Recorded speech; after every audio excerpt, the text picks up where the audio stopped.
Hey, what's up, guys? It's your man Plop. Today I want to make a video on risk management. I think this is long overdue.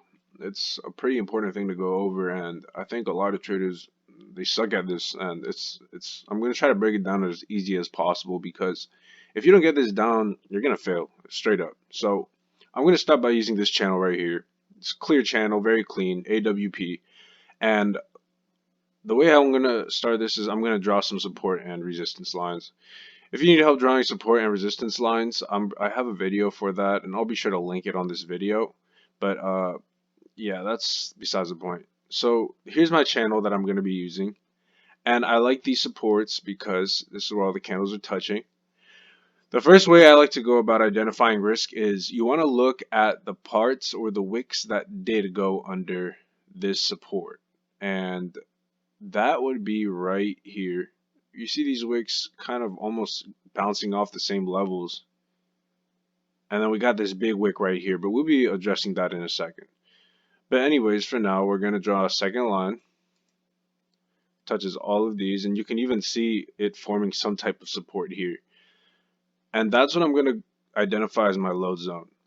So when I have a load zone, obviously, if you enter at a higher price, it's higher risk.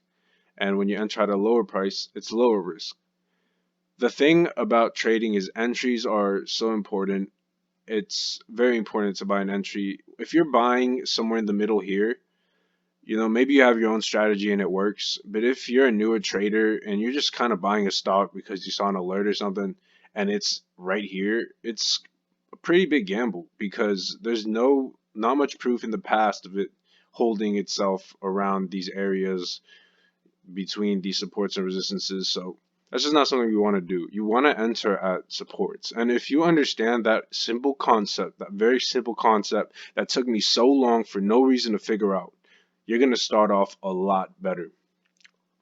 So when it comes to identifying risk, there's our load zone, like I said, and then we break under it on this wick. The reason I wanted to include this wick is because it went right back up, and that's a perfect example of where you should be having the correct mentality. It went back up, so what? Whatever. You followed your plan, you got out, and if you like it, go ahead. Try to get another entry later, but you're gonna be very happy with the times when that stock keeps dropping and does not come back up, and it's gonna happen a lot.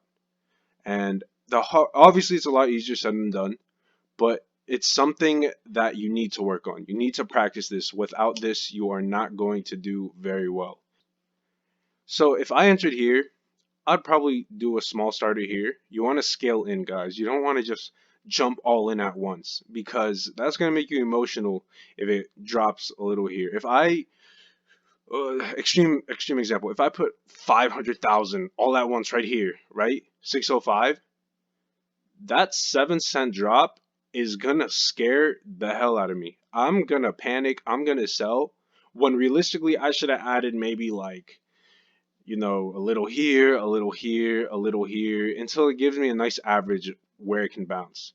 And then if you like me, I like to round down, and I even see this candle right here. It's a very weak support. It's not that great. I like to average down. You could even use that as another support if you'd like. But oh, that was an accident. My bad, guys. But yeah, like I was saying, you can use that as a support, I guess, but it's really not a good one. We got this wick here and this really weird little area wicking here.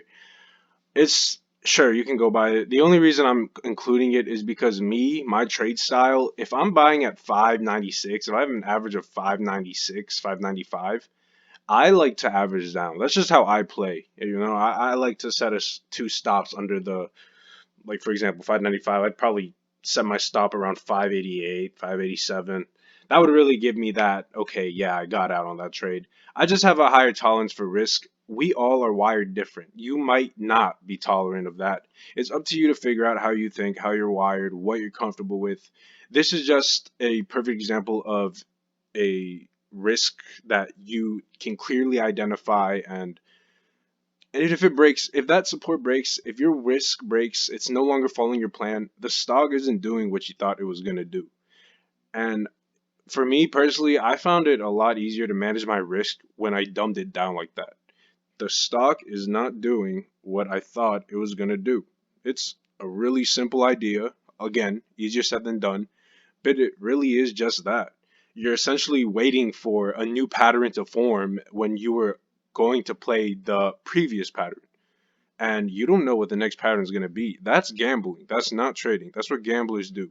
Don't hodl and average down because you're just so sure that it's going to go up. There's no guarantee. It's penny stocks, yo. When supports, when channels are broken, when everything's messing up, penny stocks normally you lose money on the yearly. These companies suck. A lot of them are scams. So why would you hold on or hodl companies that suck? It doesn't make sense. If the momentum is gone, the plan isn't going through, get out. Make them losses smaller than your gains. The trick to trading is you want your gains to outweigh your losses. That you need to make sure that happens. Those should be the only options is you cut losses quick or you let your winners run. That's it. You don't want to take your profits quick the moment you see some green and then continue adding to your losers. That's irrational. Break it down for yourself. Dumb it down for yourself. Tell yourself, it's not doing what I thought it was going to do. I'm going to get out. And if it goes back up, whatever. You can always go back in. But at the end of the day, you're letting your winners run and you're cutting them losses quick. By the way, guys, one thing I completely almost forgot to mention. So when you're looking at your support or your risk and your resistances, it's a good idea, especially if you're starting. You want to calculate what you're risking from the highest point of your risk. So if let's say I took a position right here, right? Sixes, 604, 605. If I were to lose my position, if I was to lose this play and I got stopped out, I'd be losing 3%. And yeah, that's a loss, sure. But if my trade went successfully, I would be making at least 11%, and that's like a 1 to 4 ratio, right? That's a great ratio. That's how you outweigh your losers is by making plays like that and cutting it when those losses get there. And that's just something I thought I should bring up. With time, you won't really need to do all that. You'll be able to kind of just look at it and say, I like this area, I want it to go there, or I don't like it here. But again, that comes with time, that comes with experience. As of right now, to make things simpler for you and for you to get the hang of it, I would suggest, and I think it's a very good idea, get them percentages down, know what you're risking, and just so you have an idea of what your play is going to be like. All right, guys, so for the next example, I'm going to use an uptrend. Overall, it's the same concept, but I figured I'd give you guys another example anyways. One is too little. All right, y'all, so for the next example, I'm going to use WH. This is a very clear uptrend, which is why I want to use it. I thought it would serve as a good example. And jumping right in, we're going to start the same way we started the last one by drawing some support and resistances. Like I said before, I have videos on supports and resistances, and I also have one specifically for channels. I'll be sure to link that as well. But again, getting back to the point, here is my support. It works. If you scroll back, it literally taps it perfect. I like the support. I'm going to go by it. And we're going to draw that load zone, right? I'm going to right click, duplicate drawing, and bring it down to where these lower wicks are touching it. Right here-ish. Let me try it. These wicks right here are touching it. Just go to the left, see how it's doing. Okay, that's fine. I'll work with that.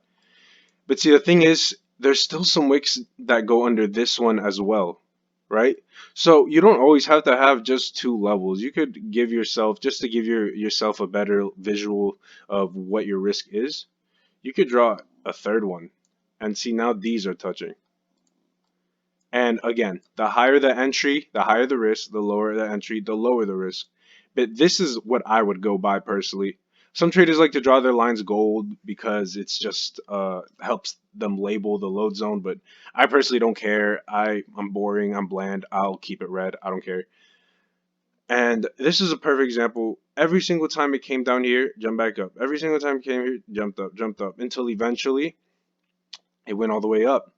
And the thing about this is sometimes consolidation takes a while. So for example, if you look here, it was consolidating for 60 days above this. And yes, you could have scalped this right here. You could have scalped this. You could have even gone in on a smaller time frame and maybe even drawn a support there, right? This is that was a horrible. Here, let me not do that. I'm actually going to give you guys a better example. Duplicate this, right? Go to the hand. See, you probably could have even played this little channel right here if you zoomed up on the closer time frame. But overall, you know, and you gotta apply this to other charts. You gotta see where the consolidation is. The other day, BBIG ran all the way to what 360s, and I called it maybe 2 days before it happened, simply because I saw it consolidating above support with a few dips into the load zone. And I was loading up, and just like I predicted, it took off. It takes patience sometimes, but again, if you have a plan, follow it. I'm not going to be impatient if my plan is still going through. It's going through. I'm not going to take out because it's consolidating over support. That's what I thought it would happen. And just like that, it popped and it took off. And that's pretty much it, guys. I broke it down. I tried my best to dumb it down, and I really hope it got to you. And again, I know it's easier said than done, but prioritize getting this down. Get it down. You need to learn to set your stops and not move them. You need to learn to cut your losses if it's there. If you're not a stop person, you want your mental stop. Although that is harder, I will say. But again, guys, risk management is everything, and I just hope that I dumbed it down a little and helped a lot of you because it's took me ridiculously long to figure this out, and I really wish I just had someone to sit down and tell me these very simple ideas like buying at supports, selling at resistances, or cutting it because it's not doing what I thought it was gonna do. These very simple concepts, and thank you guys for watching so much. I appreciate it. Be sure to join my Discord link. There's a bunch of cool traders in there, and we're all really helpful. None of us are furus. We don't pump. We play the momentum. And if you guys join us, I'd really appreciate that. Before we make it private, at least. Leave a like, comment, subscribe if this helped you out. Share it with some people if you want. And I appreciate it a lot, guys. Thank you so much for watching, and you guys have a good one.